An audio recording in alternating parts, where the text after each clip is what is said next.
Ehk et nii-öelda ruumilise muutuse kommunikatsiooni pool me seda, see nii-öelda me oleme selle teemaga siin nüüd mõnda aega natuke tegelenud ja kuidas seda kommunikatsiooni nii-öelda nüüd ka korraldada ja vaadata ja sellel teemal, mis ma ka täna räägin, sellel teemal on ilmunud üks artikkel ka Postimehes, kokkuvõttev sellest samast valdkonnast.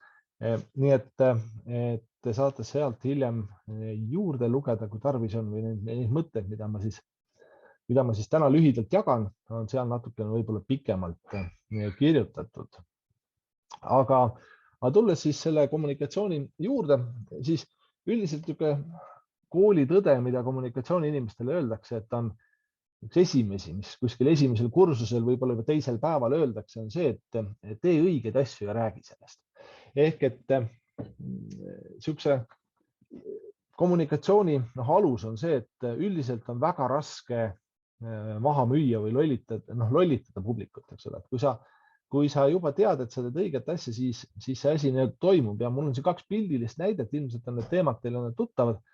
Üks on samast Tallinna nii-öelda siis idaküljest Meriväljalt, kus suhteliselt Pirita ranna lähedale hakati nii-öelda planeeriti asi valmis, hakati ehitama ja siis, kui hakati ehitust vaatama, siis see, mida ehitati, ei olnud üldse see, mis algselt oli planeeritud, eks ole. Ja loomulikult see tekitas selle nii-öelda kommunikatsiooni mõistes siis kriisi, antud juhul siis ka ehituse kriisi, kus siis ehitus peatati.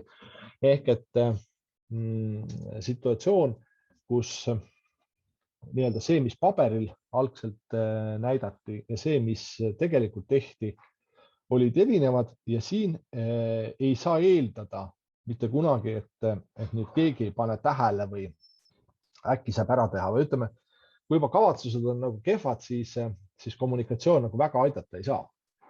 Et sellist võtet ei ole, et me suure ja kestva asja nii-öelda räägime ilusaks, kui ta tegelikult on natuke käest ära. Teisalt on võimalik teha tegelikult päris ägedaid asju ka niisuguse ruumilises vaates ja nii mõnigi projekt võib olla tegelikult päris vahva ja kui siis sellest rääkida ka, siis see pälvib meedia tähelepanu ja saab nii-öelda positiivsema kajastuse. Siin on nüüd Tallinna teisest küljes, lääne küljes, eks ole, siis Rocca al Mare kandis, kus ehitati nii-öelda laevamaja, mille puhul ütleme nii, et plaanid olid isegi märksa ilusamad, kui see vist tehniliselt õnnestus. Et ma ei ole küll päris selle asja ekspert, aga kui mul nii-öelda arusaam on õige, siis need kaarijad jooned seal korruste vahel, need tegelikult oleks pidanud nii-öelda liikuma. Aga reaalselt nad vist liikuma ei ole pandud, et see päris ei toimu päris nii.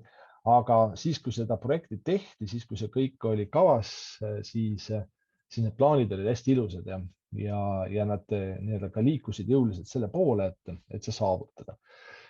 Seesama maja on ka hiljem nii mõnegi nii-öelda innovaatilise mõttega pilti saanud just sellega, et nad nii-öelda vähemalt tegid kõik, mis nad oskasid või vähemalt avaliku vaate pealt, nad tegid väga palju, mis nad oskasid selleks, et saada nii-öelda head tulemust, nii atraktiivset kui ka innovaatilist.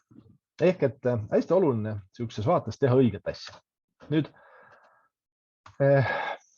selleks, et aru saada, mis see õige on või kuidas me saaksime selle kätte, siis siin tulebki mängu see pool, et igal piirkonnal, ütleme kuni asumini välja tõenäoliselt, eksisteerib oma identiteet.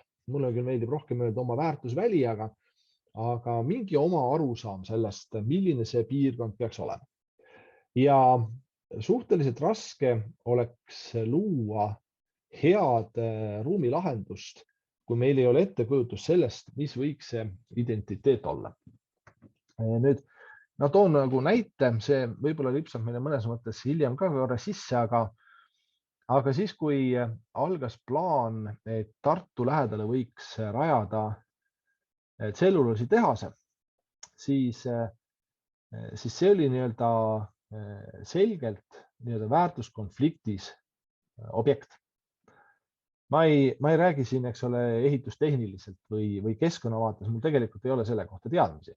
Küll aga kui vaadata peale, mis on nii-öelda Tartu identiteet, siis tõenäoliselt nii-öelda suur tööstus ei ole see osa, mis seostuks enamikele Eesti inimestele Tartu kui objektiga, eks ole, või piirkonnaga.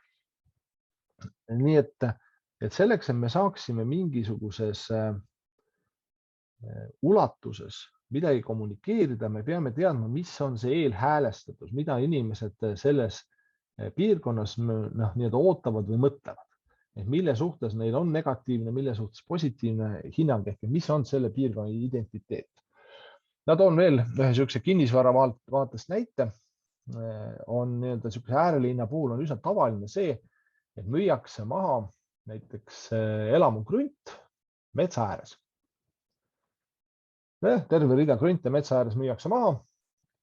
Inimesed hakkavad sinna ehitama ja siis, kui nad on sinna nii-öelda ostutehingu ära teinud, hakkavad oma elamist sinna, võib-olla juba müüdi koos majaga kõik, siis peale seda, kui see müük on ära tehtud, siis hakkab nii-öelda järgmine arenduslaine ja nende taha selle metsa hakatakse ehitama järgmist liini. Ja neile saab jälle müüa maja metsa ääres. Ainult, et nendelt eelmistelt võetakse see väärtus ära, mida neile nii-öelda enne müüdi, eks ole. Ehk et see on nii-öelda niisugune tugev konfliktisituatsioon ja tavaliselt sellise arenduse puhul võiks eeldada, et elanikud, kes ostsid selle esimese rivi ära, teise rivi ehituse puhul kindlasti nii-öelda mingil hetkel avaldavad nördimust selle suhtes või midagi veel aktiivsemat. Nüüd päris niisugune võimas tööriist erinevate, eriti ma pean silmas avaliku ruumi arengute puhul on see, et kui selle sama kommunikatsiooni eeltöö raames on üle vaadatud selle, et mis on siis lisaks selle identiteedile nii-öelda kohaliku initsiatiivi võimekus. On täiesti võimalik, et tegelikult see arendus või see ruumi muutus, mida planeeritakse, on tegelikult kohalikele elanikele nii-öelda väga oodatud. Ja on täiesti võimalik, et see kohalik kogukond, ja nüüd ma jõudsin, eks ole, nende kogukondade vaate juurde, et see kohalik kogukond tegelikult tuleb selle projekti toetusele taha. Nüüd see ei juhtu tegelikult päris loomuliku vaate pealt. Ehk et see tuleb suhteliselt nii-öelda raske vaatega sellepärast, et elanike nii-öelda valmisolek nii-öelda positiivse programmiga kaasa tulla on natuke raskem kui negatiivse programmiga. Ehk et hirm, et midagi keeratakse tuksi, on alati palju suurem kui see, et aitaks kaasa, et teha midagi väga hästi. Ja see eeldab siis seda, et see eeltöö on tehtud natuke põhjalikumalt. Ma nüüd korraks peatun sellest sama eeltöö juurde. Tahtnud slaid väga edasi minna. Ehk et siin on, eks ole, siis, kui mälu ei peta, Viljandi sellel suvel, eks ole. Puude mahavõtmine ja kõik see pool. Ehk et tihtipeale ma üritan siis inimeste mõttemaailma kolla sisse minna, et vaadata lihtsalt ühe kohaliku elaniku pähe, et kuidas tema seda situatsiooni näeb. Ja tihtipeale nii-öelda me kõrvaltvaatajana või vähe kaugemalt vaatajana selle sama planeeringu ettevalmistuse ja kõige selle vaates me ei oska tuvastada seda, millised on kohalike elanike suhted olemasolevate objektidega. Küll aga me näeme seda iseenda maailmast. Et vaadake nii-öelda täna peale tööd koju minnes, kui palju on teie töö kodutee peal neid objekte, mida te peate iseenesest mõistetavaks, et need objektid seal on ja millega teil on teatav isiklik suhe. Kas või näiteks lapsepõlve suhe, et te olete selle puu otsa roninud ja te olete selles pargis mänginud või midagi sellist, eks ole, et mis loob palju isiklikuma suhte konkreetse puu või haljasalaga või tiigiga, kui lihtsalt nii-öelda siis objektiivse kõrvaltvaatajana, et siin on puu, see on nii vana ja ja seal on tiik ja see on nii sügav, eks ole. Ja see on nüüd see väärtus, mida see kohalik kogukond üldiselt kipub kandma.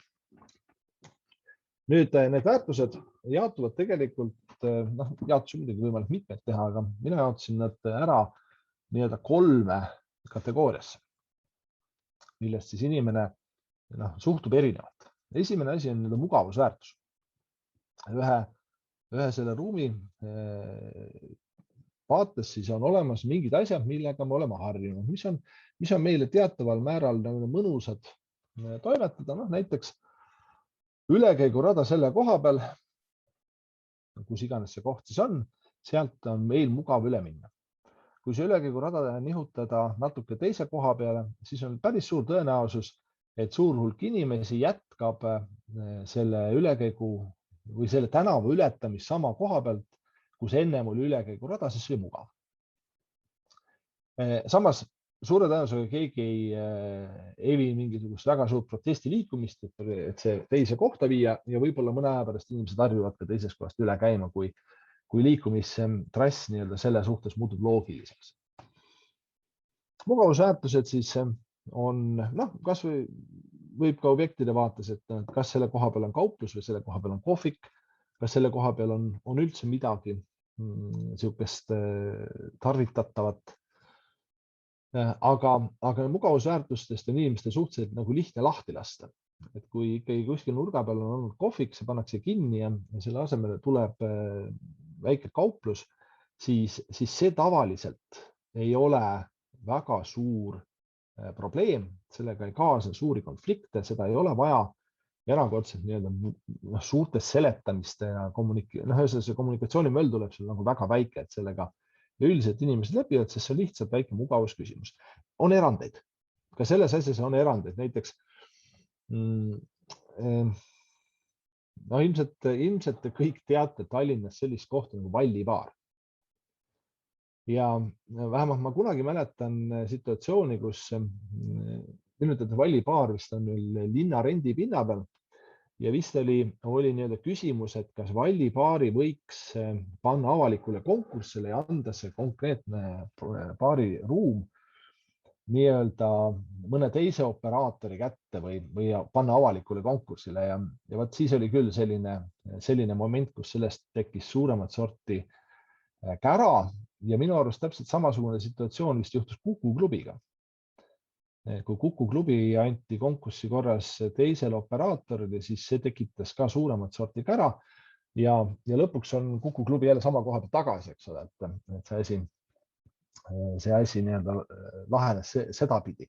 Aga jah, on mõned objektid, mille puhul see on sügavalt sisse vajunud asi ja teise puhul vähe, ehk et siis mugavusväärtus on see kõige madalam tase. Nüüd põhiväärtused kipuvad olema juba palju tõsisemad asjad. Aga põhiväärtus on siis kategooria, kus me räägime juba niisugust inimpõlve ulatuses olevas väärtussüsteemis. Ja siin võib mängu tulla näiteks see, et kas mingi koha peal on park või on selle koha peal maja. Kas mingi koha peal on hoonestus või on seal täielikult haljasala, eks ole. Kas mingis kohas saab mere äärde minna või ei saa mere äärde minna. Praegu on see teema Riigikogus aktiivne. Et see on asi, mis siis ütleme, kui mugavusväärtus on siis mõne aasta küsimus valdavalt inimestel maailmas, siis põhiväärtus kipub olema see, mis siis on ühe inimpõlve ulatuses väärtus, mida peetakse selle piirkonna suhtes hästi oluliseks. Mugavusväärtused võivad muutuda kiiresti, põhiväärtuste puhul ei ole inimesed väga nõus sellist muutust vastu võtma ja kui mugavusväärtuse kommunikatsioon oli selline, mille puhul me väga palju ei peagi kommunikeerima, sest inimesed lihtsalt lepivad sellise muutusega kergesti, siis põhiväärtuste puhul üldiselt naljalt ei saa rääkida sellest, et ilma kommunikatsioonita hakkama saaks. Siin tuleb inimestele juba seletada, et selles ruumis toimuv muutus toob kaasa sellised olukorra muutused, sellised uued võimalused või võivad selliste nii-öelda vanade võimaluste kadumist ja see on nüüd palju keerulisem koht, eks ole. Ma arvan, et üks päris hea näide selle koha pealt võiks olla see nii-öelda Reidi tee juures olev siis selle Rusalka kuju juures olev rand, mis ei olegi vist kunagi päris rand olnud, aga suur osa inimesi on harjunud seda kasutama niisuguse nii-öelda ranna funktsioonis, võib-olla vähem ujumise, aga rohkem päevitamise vaates, aga ikkagi seda nii-öelda rannana kasutatakse. Ja see, et seda saaks edasi kasutada, see nii-öelda osale inimestele nagu suhteliselt oluline, et seal toimunud muutused tekitasid siis teatavat nii-öelda reaktsiooni, inimesed sellega väga kaasa ei tulnud, see neile harjumus, et selline võimalus eksisteerib. Nüüd siit edasi minnes võiks kirjeldada sellist asja nagu tüvitekst ja see on nüüd üks niisugune väärtusmudel või väärtusulatus, mis on märksa kaugem ühest inimpõlvest. Siin me räägime väärtussüsteemidest, mis on inimestele täiesti nii-öelda kultuuriruumis sisse istutatud ja see on nüüd üks asi, millega ei ole, kommunikatsiooni võib siin tüviteksti väärtuste puhul üritada teha, aga see ei lõppe hästi. Ehk et kui isegi nii-öelda plaan võib olla hea, aga tüvitekstiga nii-öelda risti vastuollu minev idee, muutus ei ole võimalik kommunikatsiooniga lahendada. No mis võiks selline situatsioon olla? No näiteks lammutame maha Pika Hermanni torni ja ehitame selle asemel moblamasti. Ma olen töötanud paarkümmend aastat kommunikatsiooni valdkonnas. Mina ei suudaks välja mõelda tõenäoliselt seda põhjenduste jada, millega oleks võimalik Pika Hermanni torn asendada moblamastiga.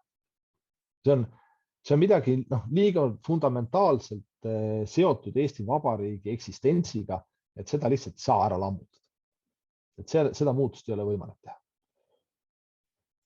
Selliseid nii-öelda objekte on meil tegelikult terve rida. Me siin Tartust juba rääkisime.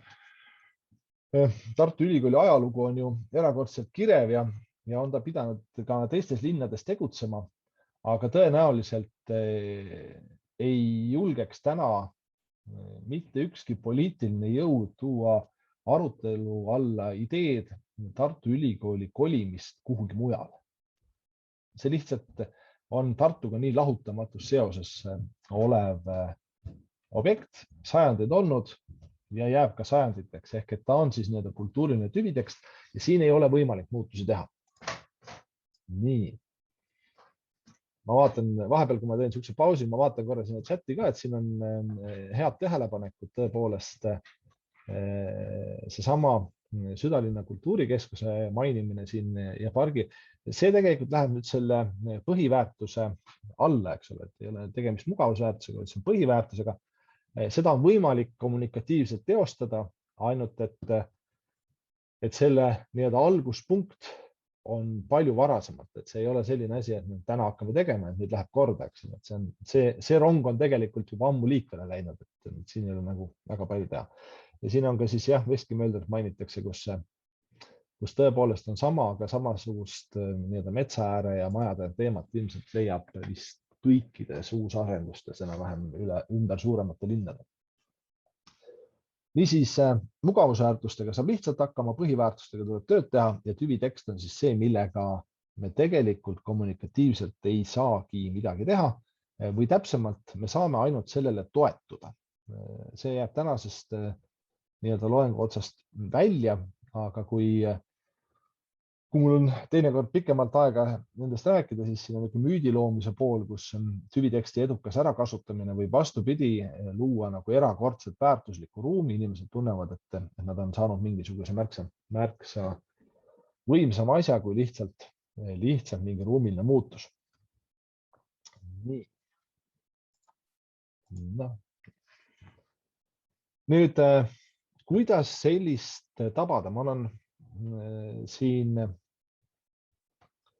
lihtsalt mõttekäike sellest, et kuidas aru saada, mis on mingisuguse piirkonna sihuke väärtussüsteem, mis on seal mugavus, mis on põhiväärtus, mis tüvitekstid. Üldiselt ega seda liiga lihtne tabada ei ole, aga samas kõik see kohalik elanikkond seda üldiselt teab ja või vähemalt nad tajuvad seda nii-öelda välja meelitada natuke raskem, aga me kohe muidu proovime teiega sedasama asja, et vaatame seda lihtsalt üle Eesti korra, mis need asjad võiksid olla ja kuidas see võiks paista.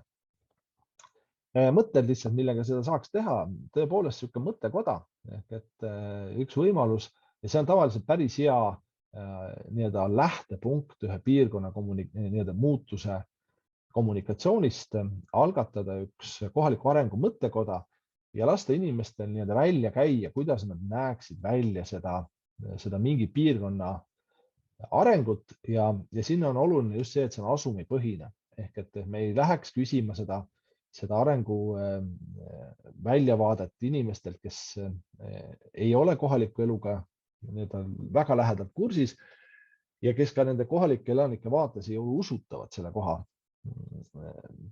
perspektiivide hindamisel. Kvaliteet uuringud on võimalikud selles vaates, aga ma usun, et see kvaliteetuuring on vast üks keerulisemaid isegi selles vaates ja kommunikatiivselt natukene raskemini nii-öelda kasutatavaid, aga see on ka üks võimalus sellesama vaate peale. Ja lõpuks meil peab olema nii-öelda arusaam ka selle suhtes ja me peame suutma seda ka ära seletada, mis on see probleem, mida me mingi muutusega ellu viime.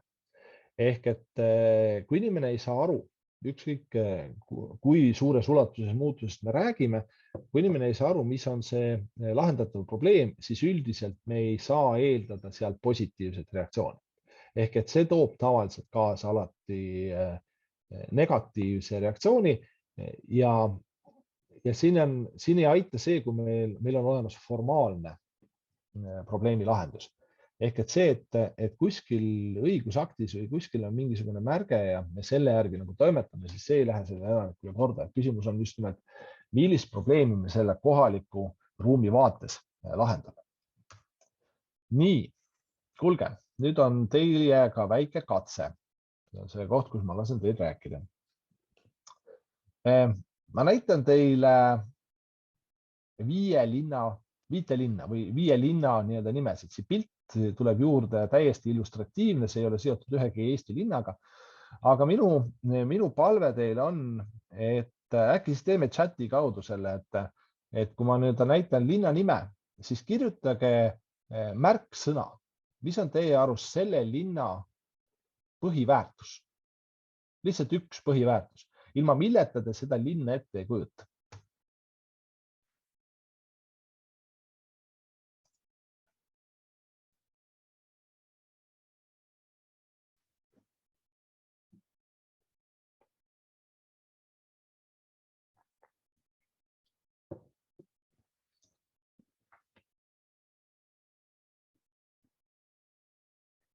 Pärnu annab täiesti suurepärase nii-öelda ühtse pildi, eks ole, et ükskõik, mis me nii-öelda Pärnust vaatame, Pärnu rand on püha ja puutumatu.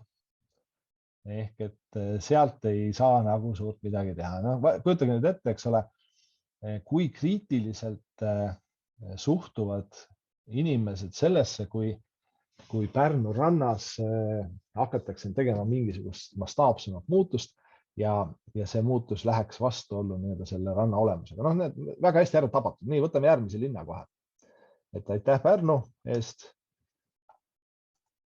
No. Nii, kuidas tundub Narva?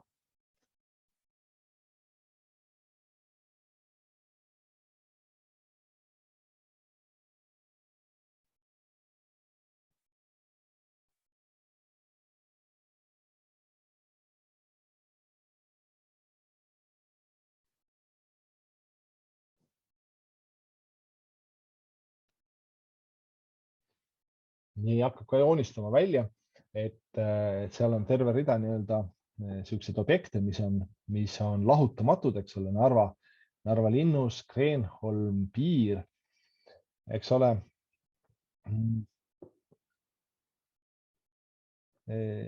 Seesama, et Narva on piirilinn, see tegelikult ei olegi nii väga nii-öelda vana teema. Teatavasti ennem teist maailmasõda Eesti Vabariigi piir ei olnud Narva juures, oli sutsukene maad Piiteri poole. Aga praegu on kahtlemata, eks ole, piirimärk ja eks ta varasemalt on ka seal olnud ja riigipiir on tugev tunnus. Erinevalt nüüd Pärnust, kui me vaatame nüüd Narva peale välja tulnud märksõnu, siis siin läks asi natukene, kuidas öelda, rohkem lahku. Kui Pärnus oli ikkagi valdavalt seotud ranna või veega see asi, siis siin olid nüüd objektid natukene nii-öelda kaugemal üksteisest. Ehk et ei olnud enam nii lihtne kirjeldada, aga põhjus, miks see niimoodi on suure tõenäosusega selles, et Pärnuga on meil palju tugevamad seosed kõigil kui Narvaga. Ehk et kindlasti see on neid inimesi, kes on Narvaga tihedamalt seotud, aga Pärnu nii-öelda on laiemale ringile. No vaatame veel paari linna siis. No Tartu, siin on juba vist ja need ülikool, eks ole, ilmselt.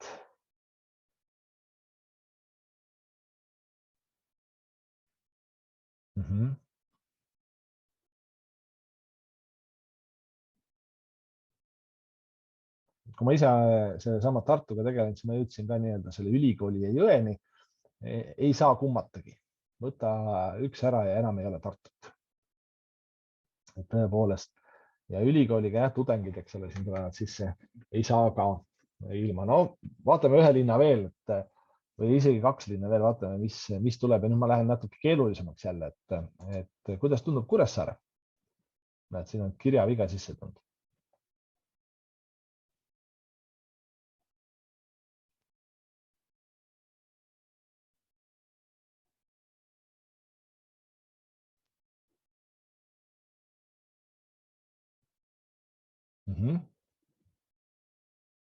No, Spaad ja linnus. Märksõnana. Kuulge, aga mul on teile üks päris raske ülesanne ka. Ja nagu ma lubasin, linnad, ikka ainult linnad. Vaatame, mis tuleb. Ja see on minu jaoks kõige huvitavam on see viimane linn, mis ma siia panin. Mis te arvate sellisest linnast?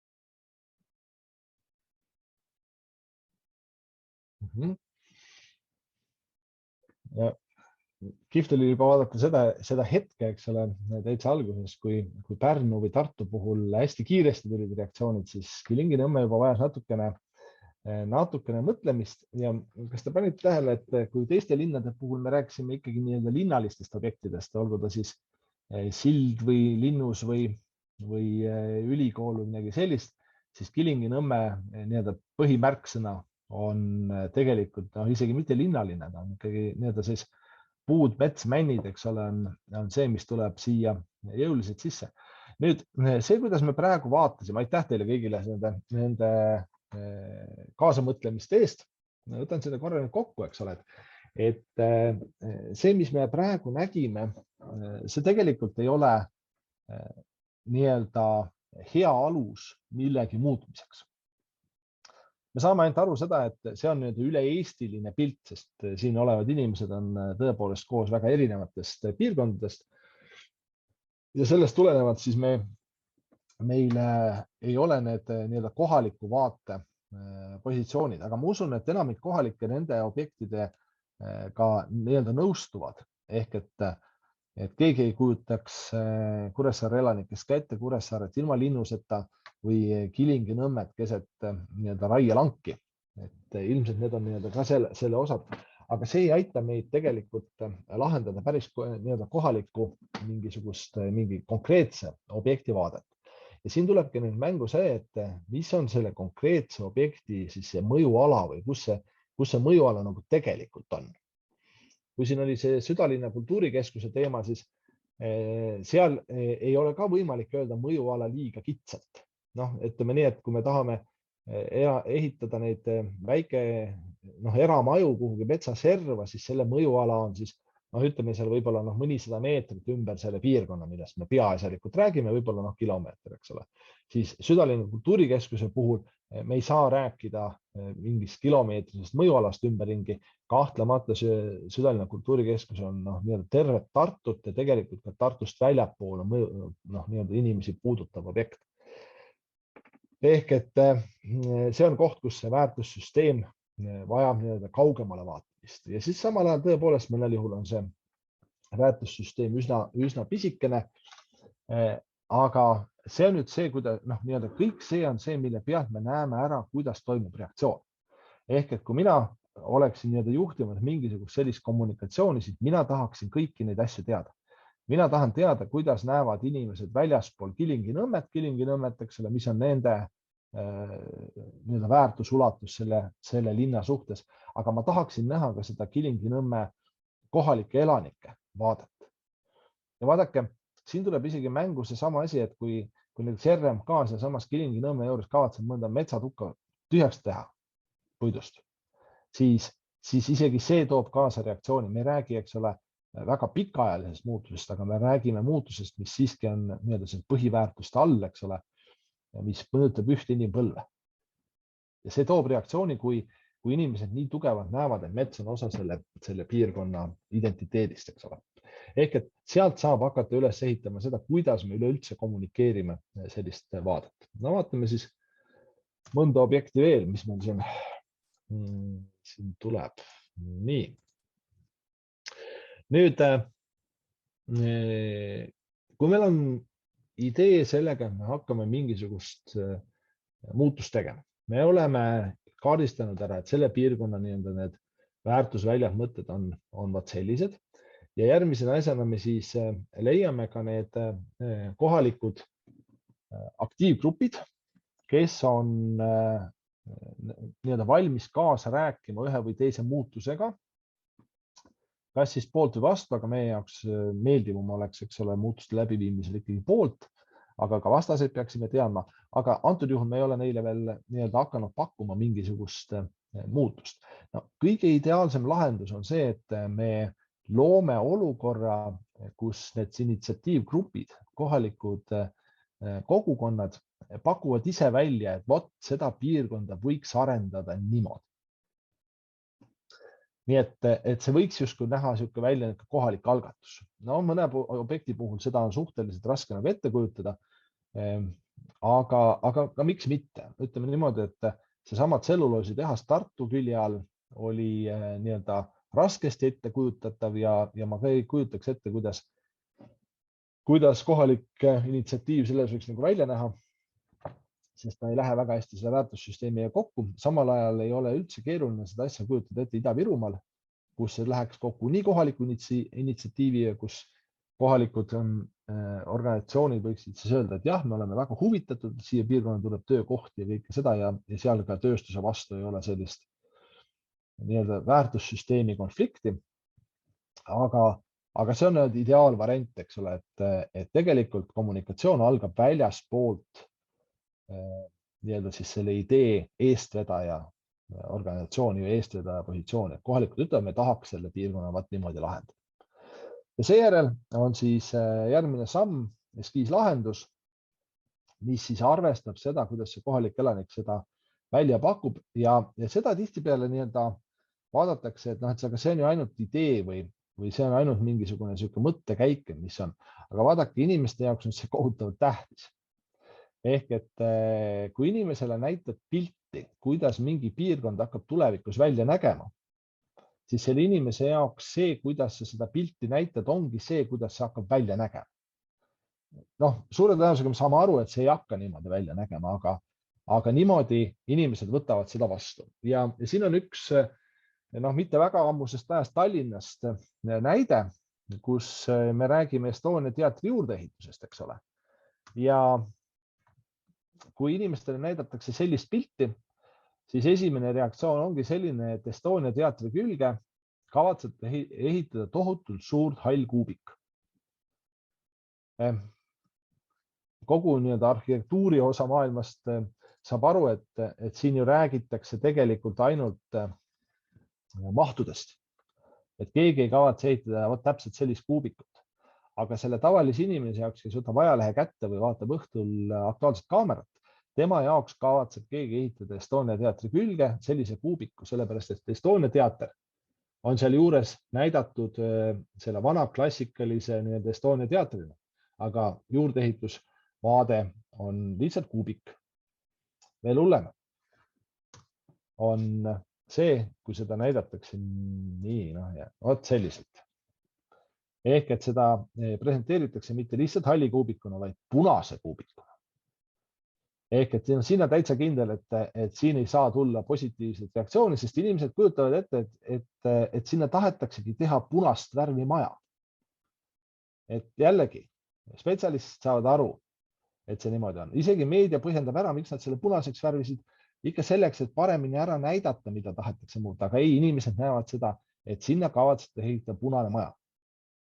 Ehk et see sama detail, kuidas see eskiislahendus ehitatakse, see on nagu kohutavalt kõnekas. Ütleme niimoodi, et peale selle pildi ilmumist Postimehes, kui ma ei eksi, oli Postimehes, siis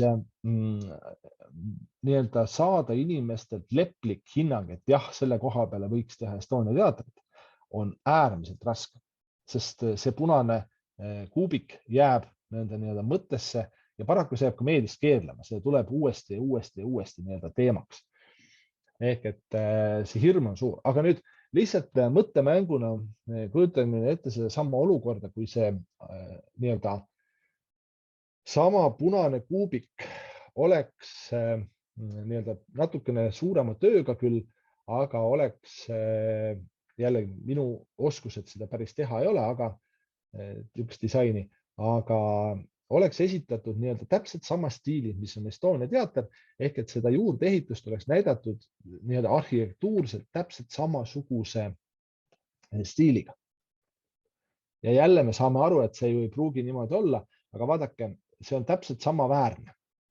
Kas punane kuubik, hall kuubik või kollane rohelise katusega, eks ole. Sellisel kujul esitatuna oleks inimeste reaktsioon olnud teistsugune. See oleks see koht, kus oleks saanud kaaluda ja see tundub kena, sest see ei riku seda aru saama, milline see peaks olema. Ma usun, et Estonia teater muide on üks tüvitekstidest. Et see on ka üks objekt, mille puhul me ei räägi sellest, et see kerge muutusega läheks midagi. Et see on päris oluline objekt Eesti identiteedi, üleüldse riikliku identiteedi vaates. Aga reaktsioon oleks olnud teistsugune, kui seda oleks samasuguse lahenduse pealt esitletud. Sihukese asja tegemine on keerulisem kahtlemata, aga vaadake, kõik, mis on visuaalselt korra avaliku ruumi paisatud, jääb sinna avaliku ruumi eksisteerima. Nii nagu see punane kuubik ja hall kuubik jäävad, eks ole, nii oleks jäänud seesama selline lahendus ka. Kas see tuleb sellisena? Ei pruugi tulla. Ei tea, kuidas lahendatakse. See ei ole minu pädevusulatus. Aga selle pealt edasi minna, saada tõkked maha sellega on palju lihtsam kui punase kuubikuga. Nii et see, mida me näitame, see on nagu maru oluline. Tavaliselt on suuremate muutuste puhul, see ongi esimene asi, millest alustatakse. Aga nüüd kujutage ette seda reaktsiooni, mis tuleb avalikkusel, meedial ja kohalikel kogukondadel, kui punkt 1, asi ei ole väärtussüsteemi ja kooskõlas, punkt 2, kohalikud ei ole sellest üldse midagi kuulnud ja punkt 3, see pakutakse välja visuaalselt täiesti ärritava lahenduse. Sellesama Estonia puhul, kui nüüd meediapilti tagasi kerida, siis kas keegi mäletab, mis oli ennem, kui Estonia juurdeehitust välja pakuti, mis oli eelmine objekt või eelmine olukord, mida selle sama sama territooriumi peale välja pakuti? Tuleb kellelegi meelde?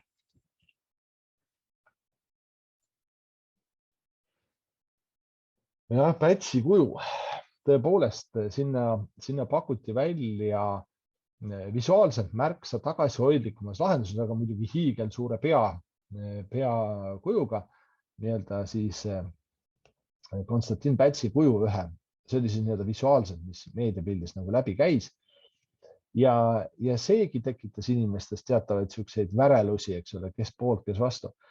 Aga kui nüüd panna kõrvale seesama punane kuubik või siis see sama Pätsi ausammas, eks ole, ja küsida inimestelt, kumba nad tahavad. Mõlemad on ainult ideed, eks ole. Punane kuubik, Pätsi kuju, siis noh, selles valikus inimesed kohe valiksid Pätsi kuju, mis siis, et algselt oli ka selles suhtes kahtlus. Et see ongi nii-öelda inimeste loomulik reaktsioon, sest nad kõikide nende asjade puhul eeldavad, et see, mida neile näidatakse, saabki olema või vähemalt väga sarnane sellele. Nii et üsna nii-öelda kriitiline võib olla see, kuidas mingit objekti kõige esimeses nii-öelda faasis inimestele näidatakse. Nii. Nüüd, kui see eskiisi laine on nii-öelda üle läinud, kui me oleme nii-öelda selle plaani suutnud ära inimestele nii-öelda vastuvõetavaks teha, pakkuda neile välja selle lahenduse, mis neile on meelepärane, siis me saame liikuda nagu edasi järgmise vaate juurde. Muide, kui see konflikt jääb sisse, siis sealt edasi, jah, puht juriidiliselt ilmselt saab liikuda, aga kommunikatiivselt väga ei saa. Ehk et meil on vaja selle jaoks mingisugust nii-öelda legitiimsust, mida selle kommunikatsioon annab. Siin on nüüd üks erinevus. Siin tuleb aru saada seda, et seesama, kas me räägime, millisest väärtusväljast me räägime. Ja hämmastav on see, et nende objektide puhul, kus inimesed on nii-öelda tüvitekstina selle objekti poolt näiteks, ütleme neid,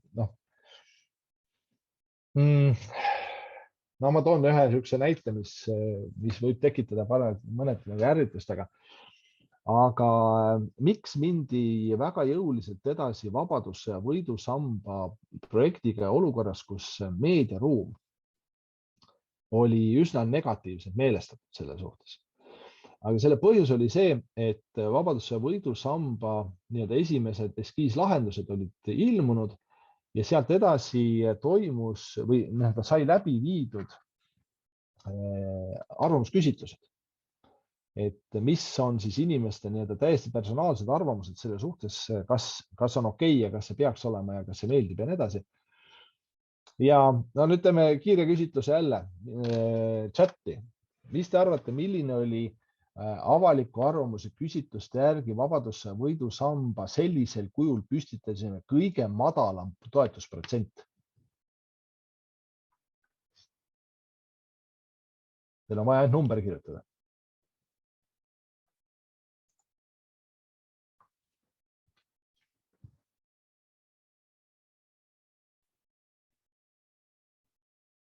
No üldine trend näitab suhteliselt väikseid numbreid. Aga kõige madalam toetusprotsent oli kuskil 70 juures.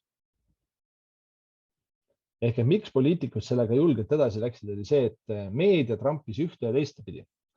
Aga kui inimestelt küsiti, kas te tahate, et sihuke asi sinna tehakse, siis nad ütlesid jah. Ja selle pealt mindi päris julgelt edasi. Tüvitekst. Vabadussõda, Eesti omariikluse põhialus. Tugevalt toetatud asi ja tegelikult ei olnud isegi väga vahet, milline see võidusammas oleks sinna tulnud. Suure tõenäosusega oleks inimesed toetanud peaaegu igasugust objekti. Okei, päris sükest arusaamatut asja vast mitte, aga mis vähegi Vabadussõjaga visuaalselt seostub, oleks leidnud toetust, sest see oli tugevalt tüviteksti põhine käsitlus. Ehk toetusprotsent oli väga suur, asi toimis ja sai minna planeeringute ja selle poolega edasi. Nüüd kui asi läheb planeeringuks, me saame aru, et planeering alati muudab, alati täpsustab ja läheb detailidesse ja siin nüüd tuleb isegi veel olulisemaks muutub see, et me mitte ei räägi selles kommunikatsioonis läbi mingi nii-öelda väga üldiste kanalite, vaid just nimelt konkreetsemate positsioonide. Ehk et olles siin ise mõne sellise suurema planeeringuga natukene kursis, siis inimestel on täiesti erisuunalised probleemid. No, kes tahab, et tänav jookseks siit, kes tahab, et maja tuleks nii kõrge, kes tahab, et sinna jääks puudesalu, üsna niisugused erinevad vaated. Seda ei lahenda tõenäoliselt ära täielikult nii-öelda kommunikatsiooniga. Loomulikult nii-öelda planeeringu eesmärk ongi ju tuvastada see kõige paremini sobituv lahendus. Aga alati me peame selle käigus tuvastama ka ära selle, millised objektid tekitavad kõige suurema konflikti. Ja nüüd jällegi tuleb mängu see, kus see peab minema eelkõige kooskõlla selle kohaliku väärtusruumiga, sel juhul see konflikt laheneb kõige kergemini. Et meedia jaoks on ju konflikt põhikütus. Nemad niikuinii alati otsivad seda kohta, kus nii-öelda mingid suusad lähevad risti, seal, kus keegi midagi negatiivset ütleb, seal, kus midagi on pahasti. Nüüd seda me peame selles kommunikatsioonipositsioonis alati võtma eelduseks. Ja me ei saa niikuinii mitte, mina ei kujuta ette, et saaks teha mõnda suuremat asja niimoodi, et kõik oleks lõpuni rahul. Aga nii-öelda lahtiste kaartidega tuleks selles situatsioonis siiski läheneda.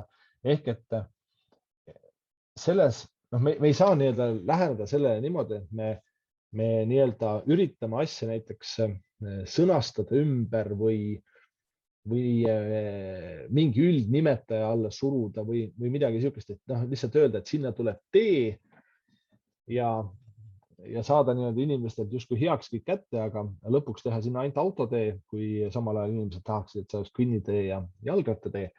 See igal juhul päädib jälle konfliktiga ja vaat siin alati meedia asub nii-öelda nõrgema positsioonile, alati asub toetama neid, kellel justkui on liiga tehtud või keda on lihtsalt ära lollitatud. Ja jällegi me näeme seda, et me igal juhul põhjustame konflikti. Kui me oleme alguses selle nii-öelda välja öelnud, et võt selle koha peale siiski tuleb ainult autotee, sellepärast et jalgrattatee läheb sealt väikse ringiga kõrvalt, eks ole, siis ei ole meedial väga palju kütust seda konflikti üles võtta, sest see on juba avalikult öeldud välja. Aga kui on jäetud välja ütlemata, siis see nii-öelda põleb suhteliselt mõnuga nii-öelda edasi see situatsioon. Ehk et planeeringu situatsioon maksimaalselt avalik. Maksimaalselt. Nii palju kui võimalik näidata ära, mis tuleb, kuidas tuleb ka arutada ja jällegi arvestada sellega, et kui see inimesele näitab plaani, siis inimese reaktsioon on selline, et sa kavatsed sellist asja teha. Kui sa tahad inimesele anda signaali, et seal on mitu võimalust, siis ära näita ühte plaani, siis näita talle 4 plaani. Jällegi, ma saan aru, 4 plaani tegemine on palju kallim kui 1 plaani tegemine. Aga näitad 4 plaani, siis tekib inimeste nii-öelda valiku moment ja siis ta võib-olla paneb 3 plaanist ühe endale sobiliku kokku ja see arutelu viib siukse vaateni. Aga see annab kommunikatsiooni jaoks nii-öelda märksa rohkem tööriistu. Nii. Ja võtan vaikselt asja kokku. Planeerimisele kaasamine üldiselt igas etapis olla nii-öelda koostöös nende samade kogukondadega. Väga tihti niisugused asjad tekitavad kogukonna reaalse tekkimise. Väga paljudes piirkondades seda ei ole, seal tekib.